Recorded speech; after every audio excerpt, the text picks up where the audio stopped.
Le manifeste de la frugalité heureuse et créative a été rendu public en janvier 2018. Je l'ai coécrit avec une femme, architecte-auteur, Dominique Gozin-Muller, et un ingénieur, Alain Bornarel.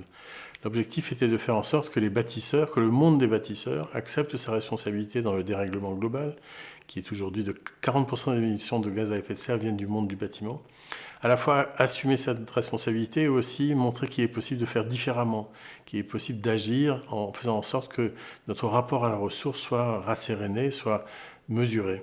Frugal vient de fruit en latin, frux frugis frugem, le fruit. Frugal, c'est la récolte, et la récolte est fructueuse quand la terre n'a pas été blessée et que la récolte a rassasié ceux qui la font.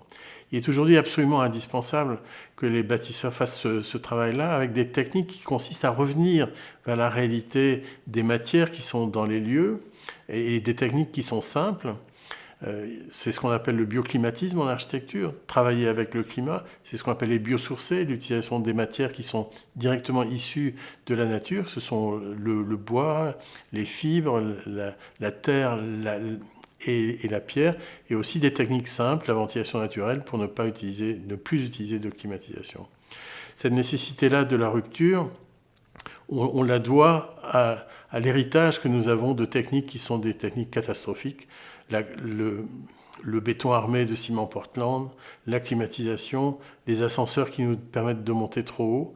Il nous faut absolument faire le deuil de la période moderne de telle manière que nous réussissions finalement à vivre notre période qui est ce 21e siècle, dans lequel il y aura des batailles à mener, mais des batailles qu'il faut absolument porter de telle façon que nos petits-enfants et nos enfants déjà même, y arrivent. Aujourd'hui, dans les écoles d'architecture et d'ingénieurs, ceux qui entrent sont nés au XXIe siècle. Ce changement est important dans la possibilité qu'il y ait demain une autre manière de bâtir.